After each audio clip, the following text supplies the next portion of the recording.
bapak, semua ibu bisa menjadi wali Allah.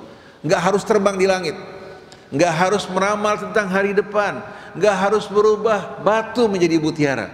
Asal bapak menjadikan Allah sebagai walinya, berserah diri kepadanya, patuh dan yakin terhadap janji Allah, bapak-bapak, ibu-ibu sekalian akan menjadi wali-wali Allah Subhanahu wa ta'ala.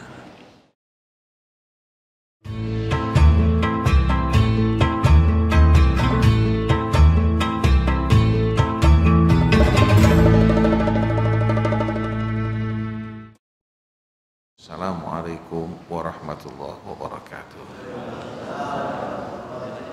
Tidak terasa waktu berlalu dengan cepat. Kemarin walaupun jaraknya begitu dekat, tapi sebenarnya amat jauh. Karena kita tidak mampu untuk mengembalikan kemarin. Walaupun kita Maha Kuasa, walaupun kita orang-orang yang terkemuka di muka bumi ini, dengan ilmu yang luas yang kita miliki, kita tidak akan mampu untuk menarik kemarin. Walaupun baru berlalu begitu dekat, tapi bagi kita merupakan jarak yang amat jauh, di mana di hari kemudian nanti kita akan pertanggungjawabkan apa yang kita lakukan kemarin. Sedangkan yang akan datang, walaupun 1000 tahun, sebenarnya amat dekat. Amat dekat. Yang datang pasti akan datang. Sedangkan hari ini kita memulai hari yang baru, lembaran baru dari hidup kita. Tergantung pilihan kita mau dipilih. Kita memilih kebaikan, amalan-amalan soleh yang akan menenteramkan hati kita, yang akan membahagiakan kita, yang akan membuat kita betul-betul penuh dengan rasa syukur yang tak terhingga kepada Allah.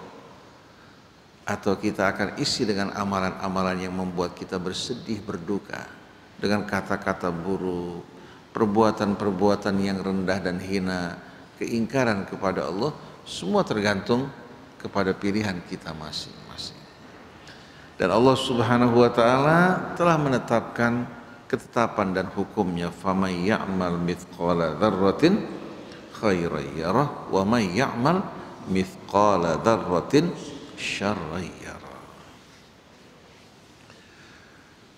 Dari pengalaman kita yang telah lalu, kita jumpai banyak manusia dalam perjalanan hidupnya mencari pegangan yang akan dapat betul-betul menjamin hidupnya, mencari tempat bernaung, berlindung. Sebahagian dari mereka ada yang berlindung kepada orang yang punya kekuasaan. Dia merasa aman karena berada dalam perlindungannya. Sebahagian lagi ada yang berlindung kepada pengusaha-pengusaha yang kaya raya. Dia merasa aman dan dia merasa tidak akan mengalami kemiskinan dengan orang kaya yang berdiri di sisi. Padahal kita semua sama tahu bahwa perlindungan yang mereka harapkan dari makhluk-makhluk ini sebetulnya amat lemah. Mirip dengan apa? Mirip dengan rumah raba-raba yang dinamakan Baitul Ankabut. Mathalul ladzina takhadhu min dunillahi awliya kamathalil ankabut ittakhadhat baita wa inna awhanal buyuti la baitul ankabuti law kanu ya'lamun. Perumpamaan mereka yang menjadikan selain dari Allah sebagai wali-wali mereka, tak ubahnya bagikan apa? Bagikan seekor laba-laba yang membuat rumahnya dan sarangnya. Jangankan makhluk yang lain, laba-laba sendiri tidak bernaung di bawah rumahnya. Kalau dia membuat, katakan jaringnya pada sebuah pohon, dia sembunyi dalam pohon atau di bawah atap rumah. Sedangkan rumahnya digunakan untuk apa? Menangkap mangsa. Jadi kalau serangga datang berlindung masuk ke dalamnya, bukan perlindungan yang didapatkan, malah dia akan menjadi mangsa laba-laba. Begitu juga manusia di saat berlindung kepada sesama makhluk, bukan perlindungan yang didapatkan, tapi kehinaan yang akan dirasa dan dihadapi.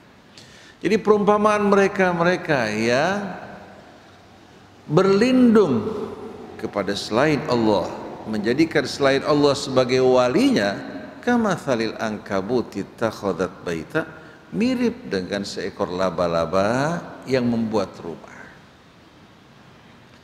Nah, laba-laba ini membuat rumah sebagai perangkap, bukan tempat bernaung, tidak bisa menaungi dia atau orang yang bernaung di dalamnya dari hujan, dari panas, dari angin.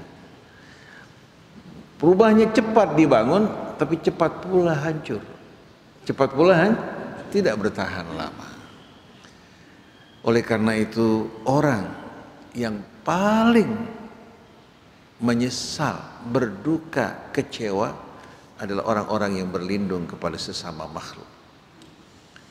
Jangankan menghadapi ancaman yang besar, menghadapi bala tentara ketakutan, kesedihan, mereka tidak mampu untuk menolong.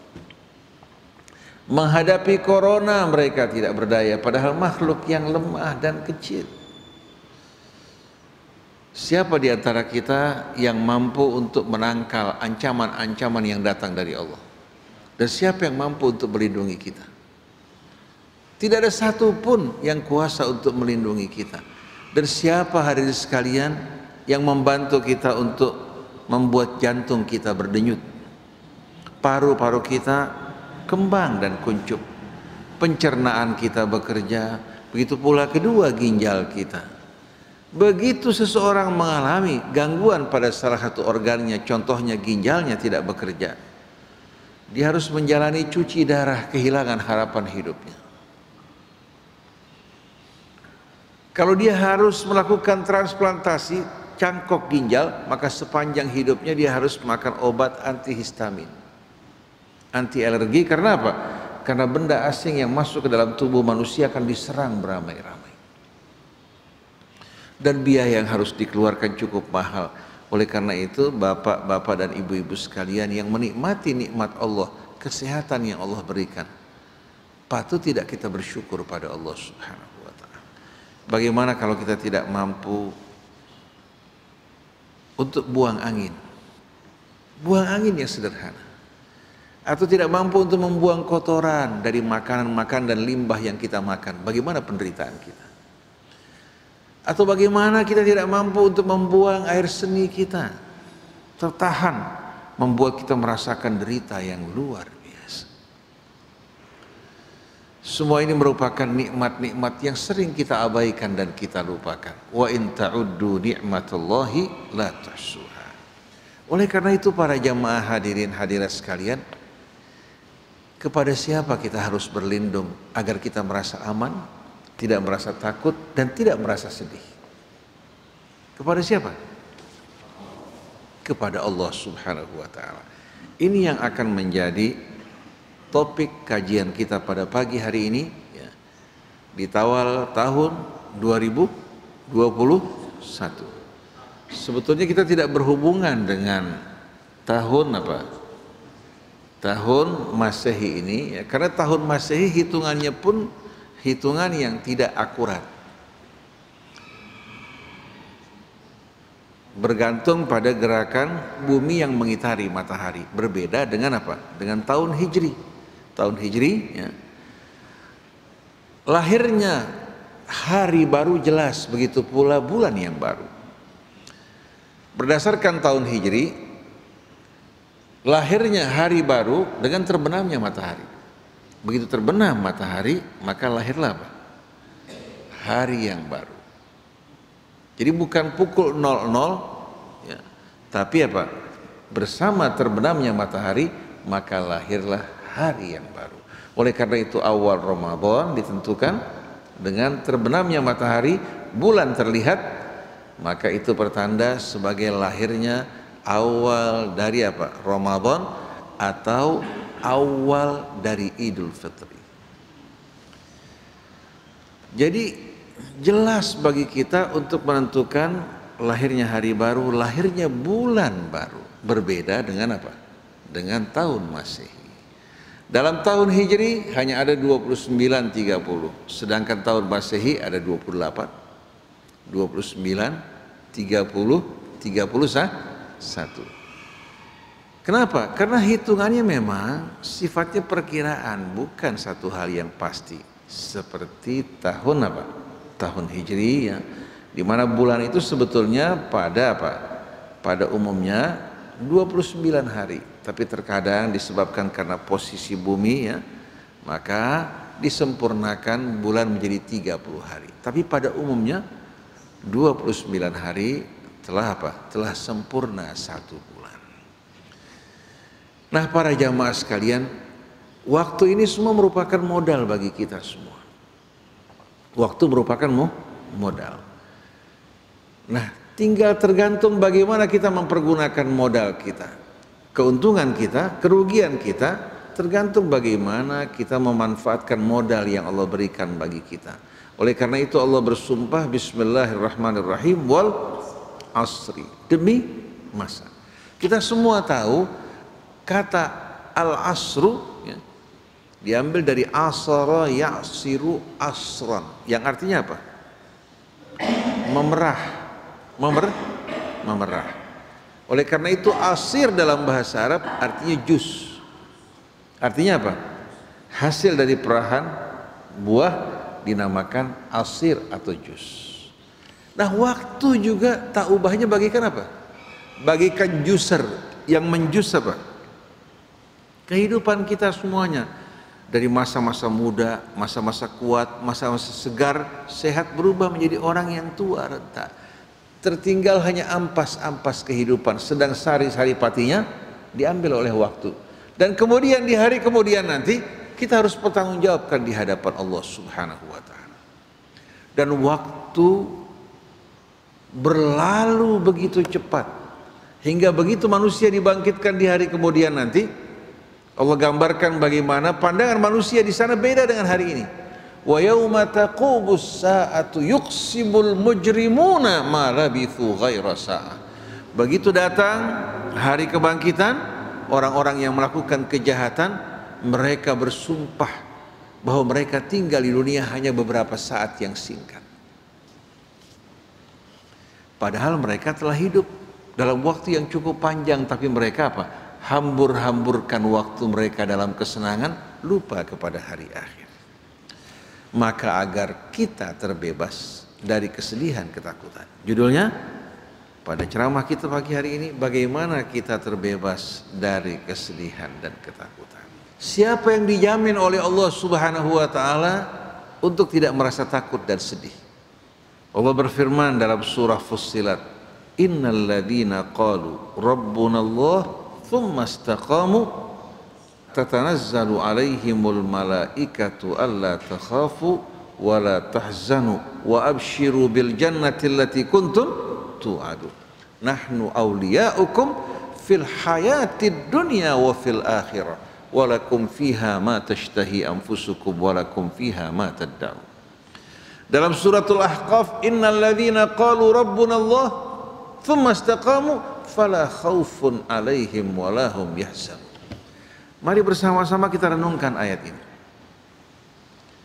Sesungguhnya mereka yang berkata Tuhan kami Allah, di saat orang bertanya kepada kita, siapa pelindungmu, siapa peganganmu, siapa yang membackup kamu, dengan tegas kita mengatakan Rabbunallah, pelindung kami, Tuhan kami, yang merawat, pengasuh, menjaga kami adalah Allah.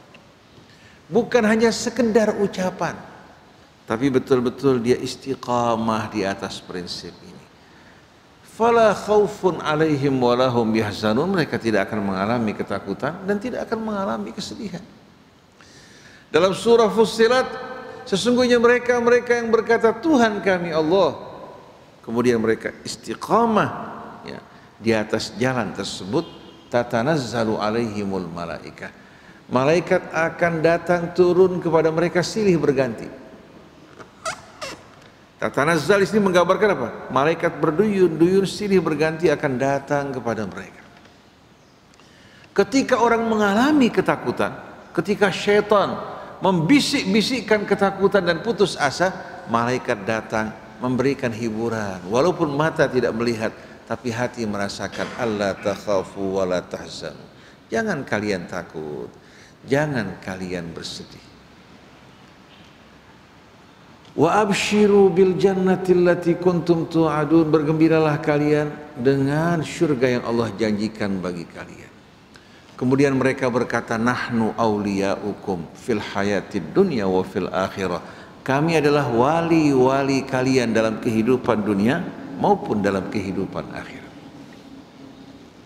Walakum fiha ma tashtahi anfusukum walakum fiha ma tad'un.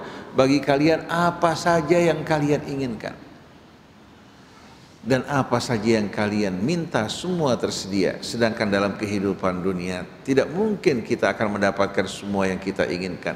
Tidak mungkin kita terbebas dari ketakutan, kesedihan, kecuali kalau bersama Rabbul Alamin, alladzi biyadihi malakutu kulli syai' idza arada syai'an an yaqula lahu kun fayakun.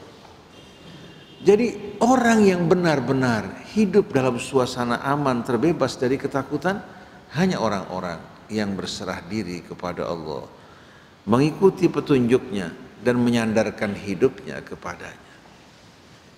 Oleh karena itu dalam surah Yunus ayat 62 dan seterusnya, Allah menggambarkan orang-orang yang menjadikan Allah sebagai walinya, sebagai pelindungnya. Dia percayakan seluruh hidupnya kepada Allah. Dia mengikuti bimbingan dan petunjuknya tanpa ragu-ragu sedikit pun. Ala inna awliya Allahi la khawfun alaihim walahum yahzanun.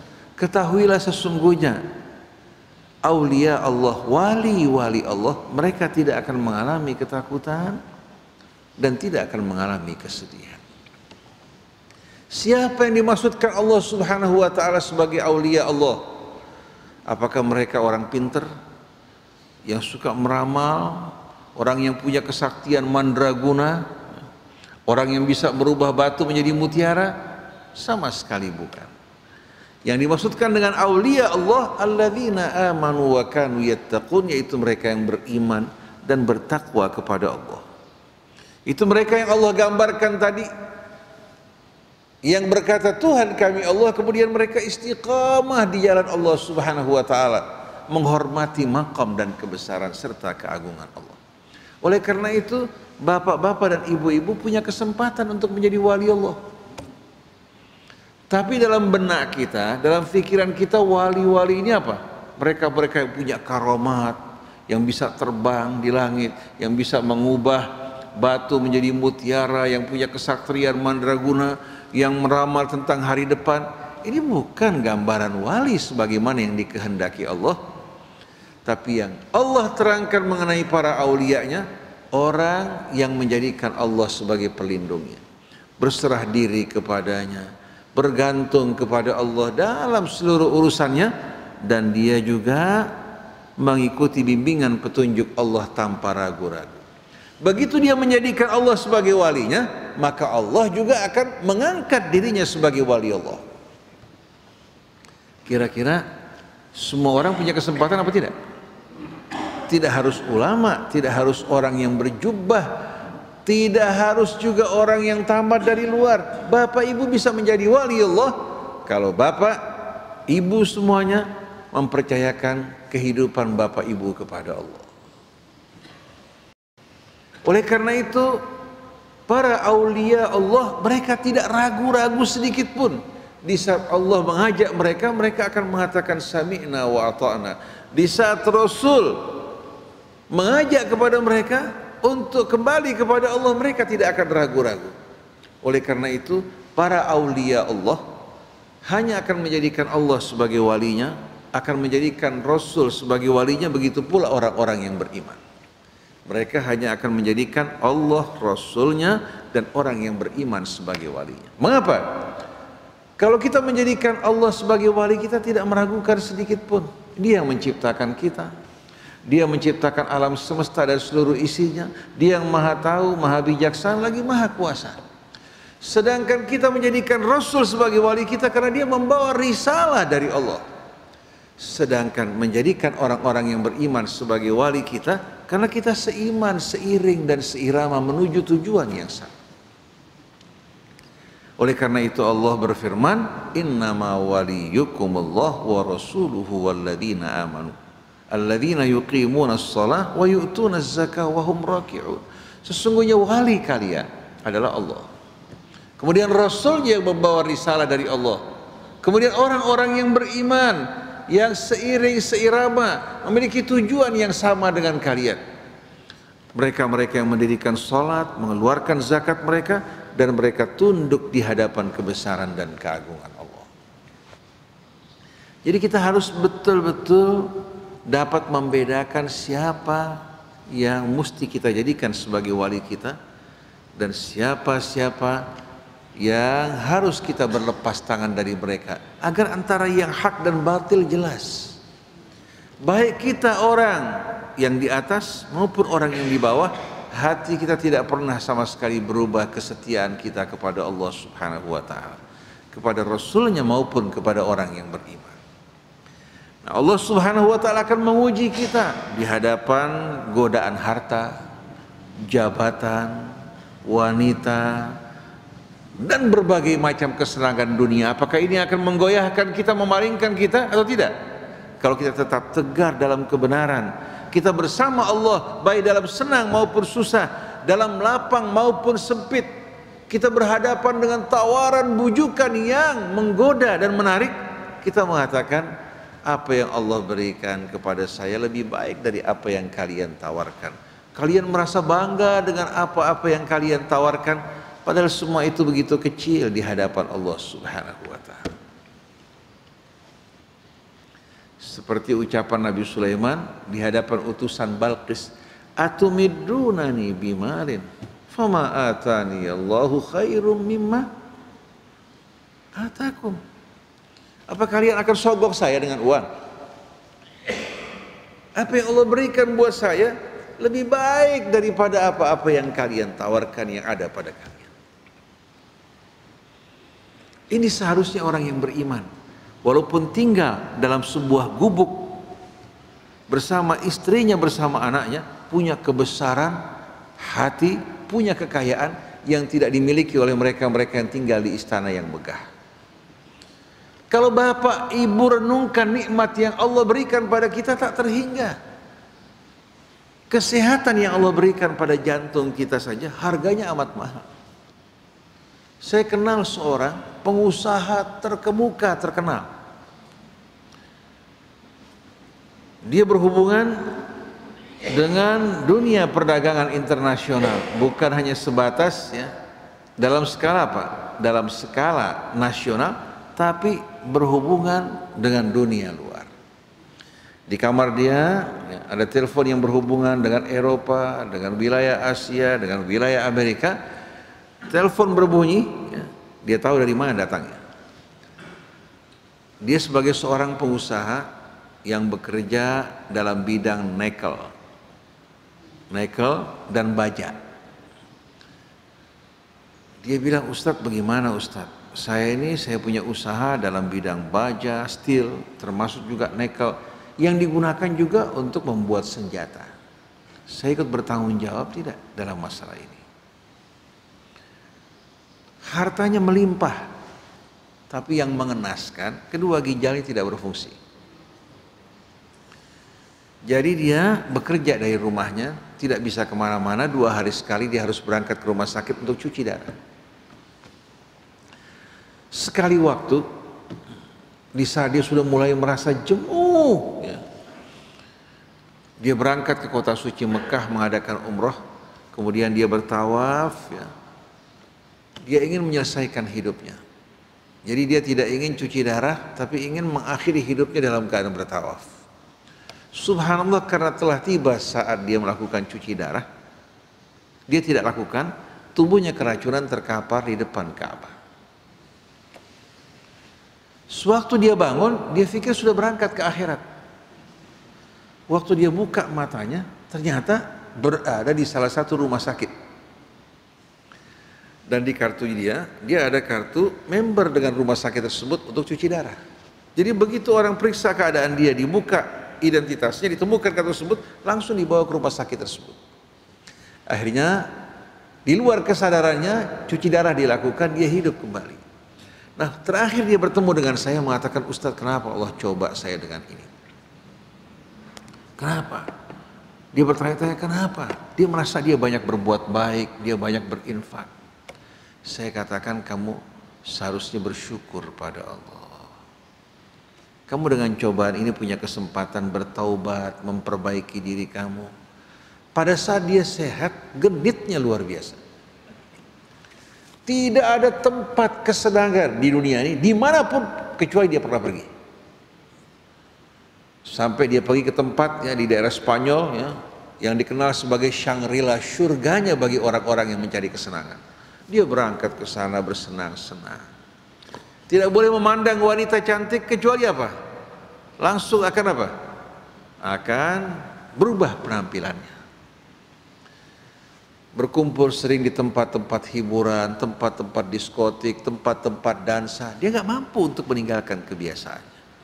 Tapi begitu dia gagal ginjal, di luar kemauannya dia harus meninggalkan semua itu. Makan dibatasi, minum dibatasi, gairah terhadap lawan jenisnya juga hilang. Saya bilang, kamu bersyukur, alhamdulillah Allah ingin membersihkan kamu sebelum kamu kembali pada Allah. Karena kamu dulu suka berbuat kebaikan, dengan rahmat Allah mungkin doa mereka orang-orang yang kamu bantu ingin mengembalikan kamu. Di saat kamu kembali kepada Allah, mudah-mudahan kamu dalam keadaan bersih setelah bertaubat kepada Allah Subhanahu wa ta'ala. Coba renungkan kekayaan yang dia miliki, apa artinya?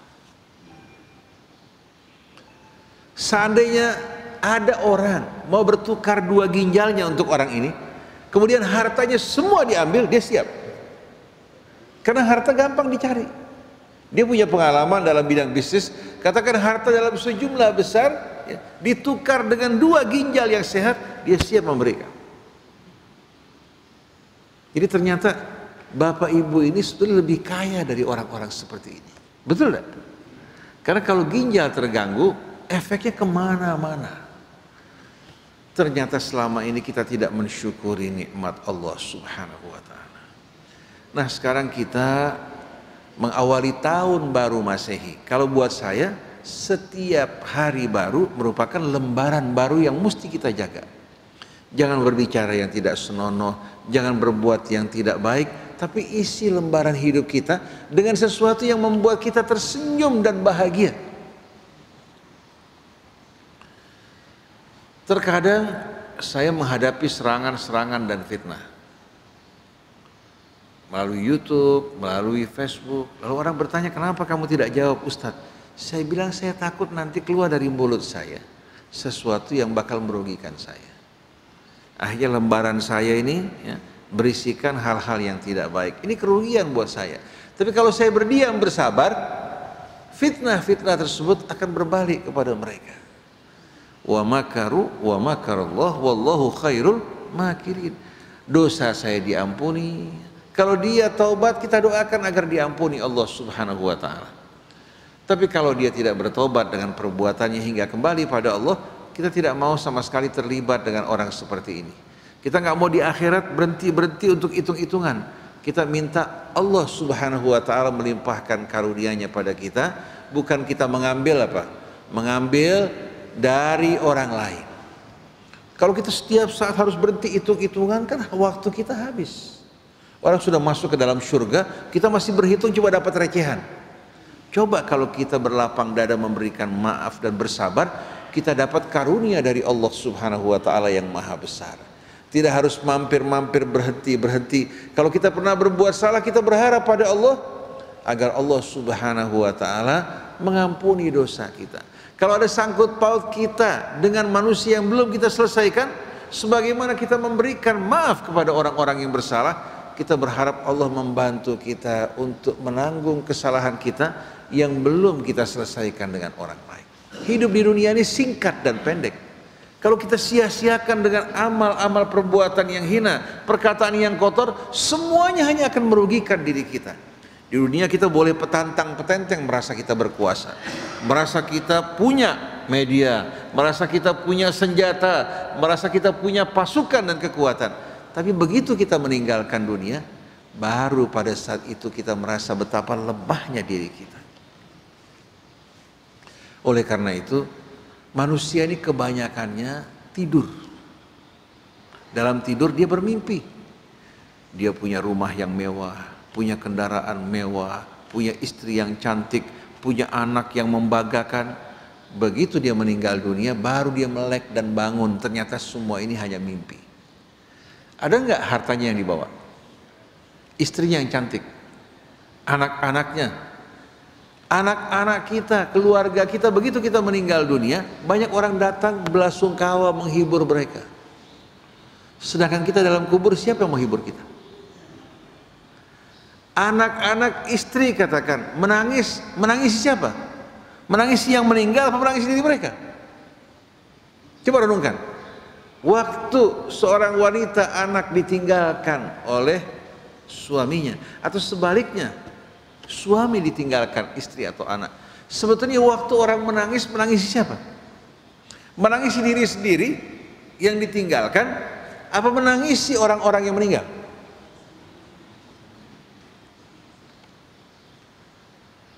Sudah dia menangisi diri sendiri, datang orang berkunjung, memberikan hiburan, memeluk dirinya.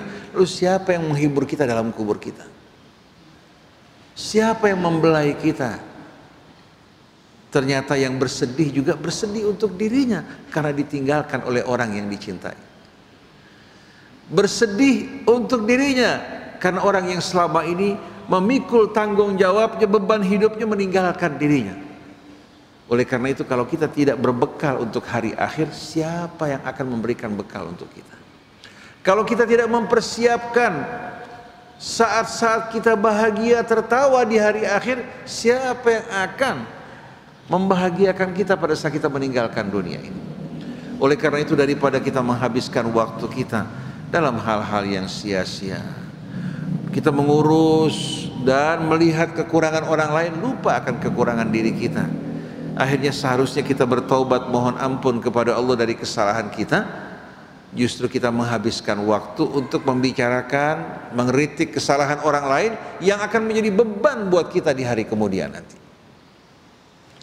Jadi Allah berfirman pada ayat 62 dari surat Yunus, ala inna awliya Allahi la khaufun alaihim walahum yahzanun. Ketahuilah sesungguhnya wali-wali Allah,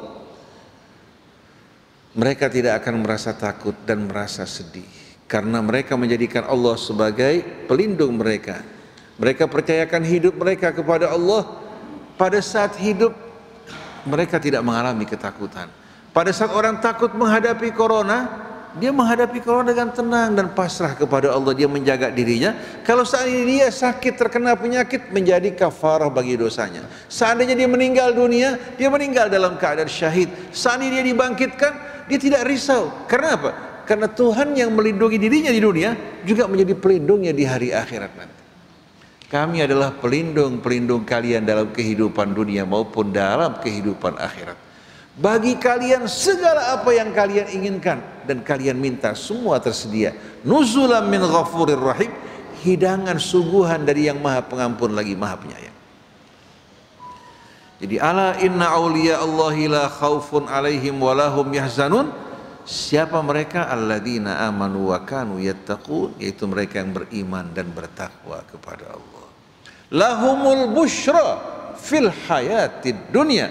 Bagi mereka Allah sediakan kabar gembira dalam kehidupan dunia. Sebelum mereka meninggal, mereka mendapatkan kabar gembira. Pada saat sakaratul maut, mereka mendapatkan kabar gembira. Pada saat dalam kuburnya mendapatkan kabar gembira. Pada saat dibangkitkan juga, mereka akan menjumpai kabar gembira yang akan menjemput mereka. Lahumul busyra fil hayatid dunya wa fil akhirah. Bagi mereka kabar gembira dalam kehidupan dunia maupun dalam kehidupan akhirat. La tabdila li kalimatillah. tidak akan ada perubahan bagi ketetapan Allah. Ini ketetapan Allah, tidak ada yang bisa meralat. Bahwa orang-orang yang menjadikan Allah sebagai walinya dan Allah mengangkat dia sebagai walinya, mereka tidak akan mengalami ketakutan dan kesedihan. Dan ini bukan monopoli ulama, bukan monopoli kiai, bukan monopoli orang-orang yang tabat dari luar negeri, dari perguruan tinggi, tidak. Bapak semua ibu bisa menjadi wali Allah. Nggak harus terbang di langit, nggak harus meramal tentang hari depan, nggak harus berubah batu menjadi mutiara. Asal bapak menjadikan Allah sebagai walinya, berserah diri kepadanya, patuh dan yakin terhadap janji Allah, bapak ibu-ibu sekalian akan menjadi wali-wali Allah subhanahu wa ta'ala. Tapi sayangnya orang begitu kehilangan pegangan kepada Allah, datang ke paranormal, datang kepada orang pinter, betul nggak hadirin sekalian? Kemudian datang kepada siapa? Kepada orang-orang yang dianggap sakti, padahal kalau kita lihat cara hidupnya jauh dari petunjuk Allah subhanahu wa ta'ala. Dia tidak sholat, tidak hidup sama sekali dengan cara yang benar, bahkan bicaranya juga bicara yang jauh dari petunjuk Allah. Tapi orang bilang ini orang wali majdub. Dari mana? Kata wali untuk orang semacam ini dari mana? Wali yang sebenarnya yang mempercayakan hidupnya kepada Allah, mengikuti bimbingan petunjuknya dengan sebaik-baiknya. Jadi la tabdila li kalimatillah, tidak akan ada perubahan bagi kalimat Allah. Dzalika huwal fawzul azim, itulah keberuntungan yang maha besar. Tapi karena kita cinta dunia, kita ingin segala sesuatu kita dapatkan dengan apa? Dengan jalan bebas. Ingin cepat kaya, ingin cepat maju, ingin cepat sukses. Betul dah hadirin sekalian. Sampai ada seorang yang dianggap sebagai wali. Kebetulan dia mau datang kepada seorang calon presiden, mampir ke rumah saya. Saya sebagai tamu, saya datang, saya hormati. Lalu teman-teman yang mengerumuninya menganggap ini orang wali, punya karomat yang luar biasa. Kemudian saya diberitahukan bahwa orang ini akan datang ke rumah calon presiden. Saya tidak berikan komentar apa-apa. Begitu dia pulang dari rumah calon presiden pada saat itu, saya tanya apa yang dilakukan. Ternyata dia membawa 1 kilo kacang hijau, kemudian bilang kepada calon presiden, sebarkan untuk mengelilingi rumah kalian agar menjadi pasukan pelindung kalian. Kacang hijau yang buat bubur jadi pelindung. Bayangkan coba. Tapi karena ini orang menginginkan kedudukan tersebut, tanpa ragu-ragu diterima, disebarkan hari sekali di sekeliling rumahnya.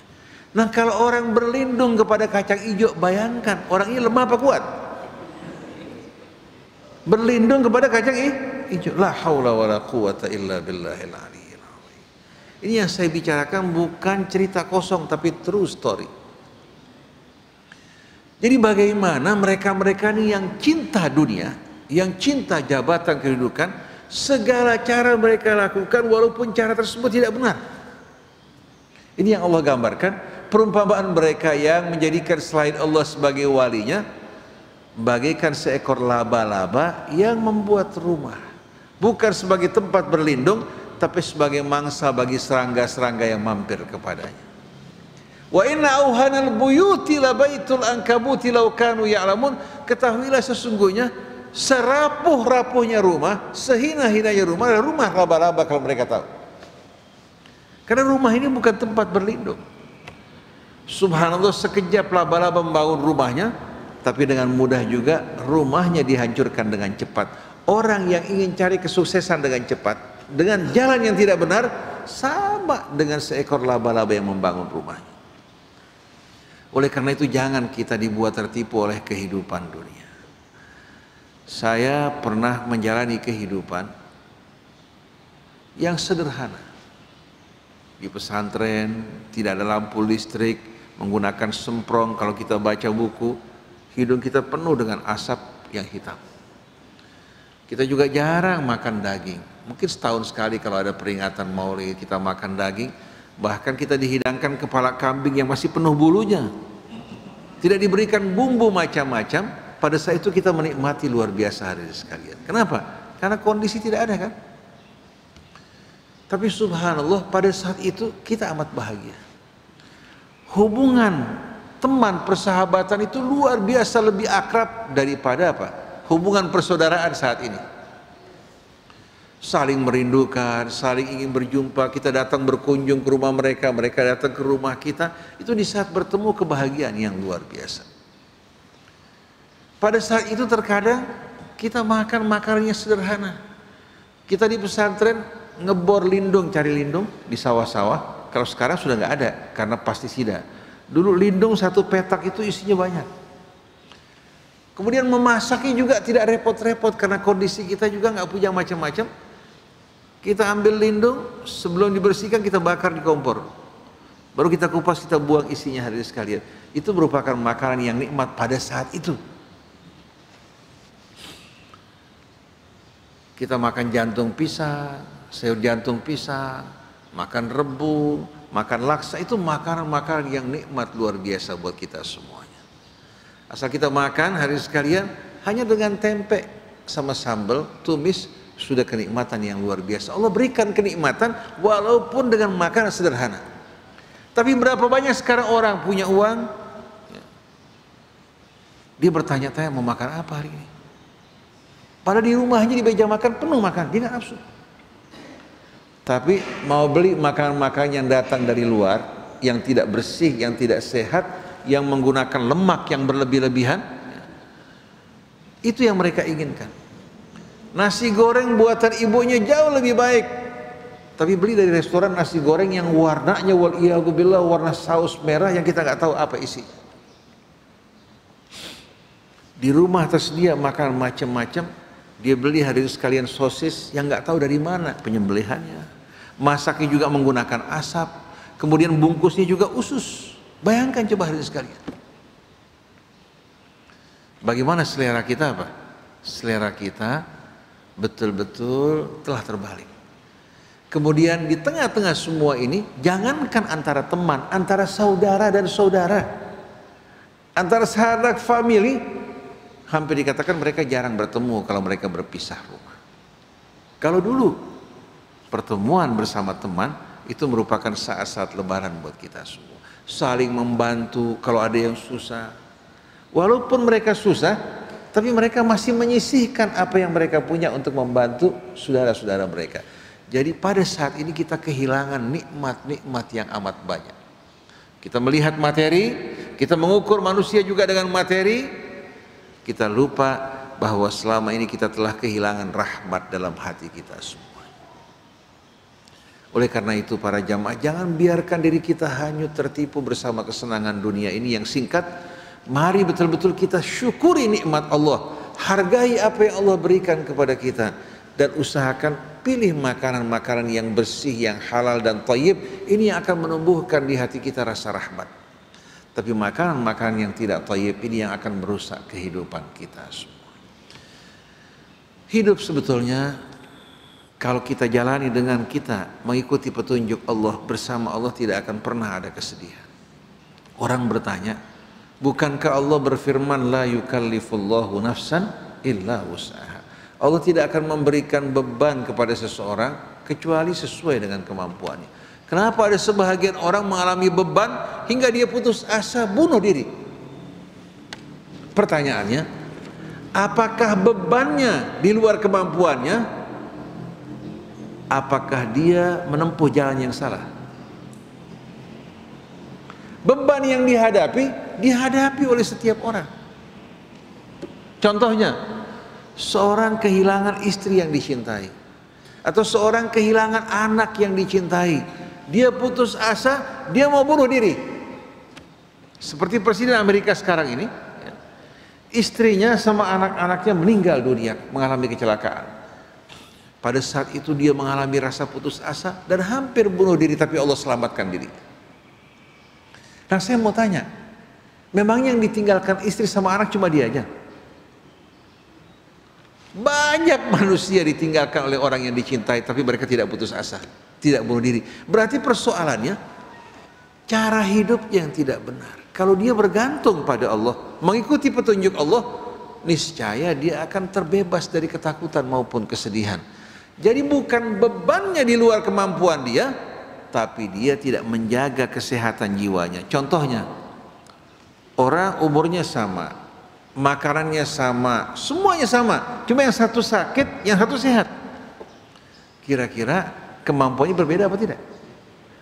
Berbeda. Nah, yang sakit ini perlu diobati agar dia sehat dan mampu untuk betul-betul menjalankan tugas dalam hidupnya. Oleh karena itu jalan yang paling aman bergantung, bersandar kepada Allah. Kita berusaha, bekerja, tapi kita gantungkan harapan kita bukan pada materi, bukan pada manusia, tapi kepada Allah Subhanahu wa ta'ala. Ada seorang atasan mengancam bawahannya, kalau kamu tidak mau ikut cara kita sama-sama, saya akan pecat kamu dan kamu kehilangan sumber kehidupan kamu. Dia mengatakan, semenjak kapan kamu menjadi sumber kehidupan saya? Semenjak kapan pekerjaan ini menjadi sumber kehidupan saya? Sebelum saya bekerja, sekian lama Allah Subhanahu wa ta'ala berikan kehidupan buat saya. Dalam kandungan sebelum saya mampu bekerja, Allah Subhanahu wa ta'ala yang memberikan kehidupan. Oleh karena itu kalau kamu ancam saya, ya, untuk memecat saya tidak takut sedikit pun. Insya Allah saya meninggalkan kamu. Allah berikan tempat yang lebih baik karena saya meninggalkan kamu, karena kamu merintahkan saya untuk apa? Untuk melakukan perbuatan yang tidak diridhai Allah Subhanahu wa ta'ala. Ada seorang laki-laki mengancam istrinya, saya akan membuat hidup kamu menjadi gelap dan menderita. Ketawa istrinya yang beriman. Dia bilang, kebahagiaan penderitaan di sini.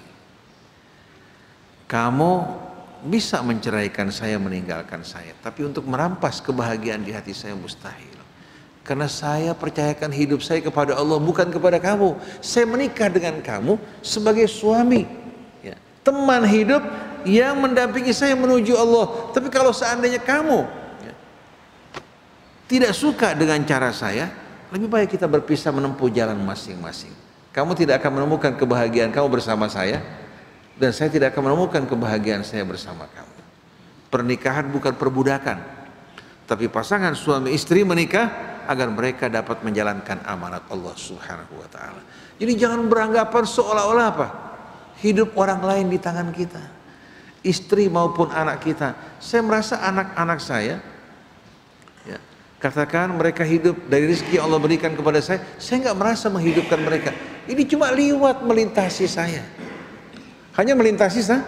Tapi sebetulnya rezeki mereka semua dari Allah. Kita bersyukur pada Allah karena Allah jadikan kita sebagai media untuk membantu hamba-hamba Allah yang susah, untuk merawat anak kita, keluarga kita. Dengan ini kita mendapatkan karunia yang tak terhingga, padahal semuanya dari Allah.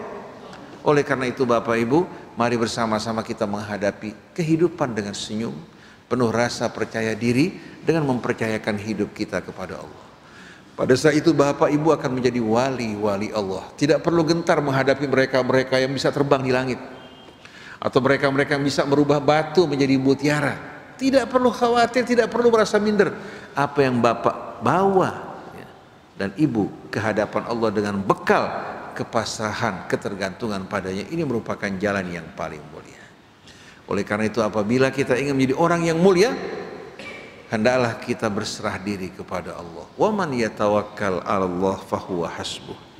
Begitu Ibrahim mengatakan hasbiyallah wa ni'mal wakil, Allah perintahkan api untuk berubah menjadi dingin dan sejuk.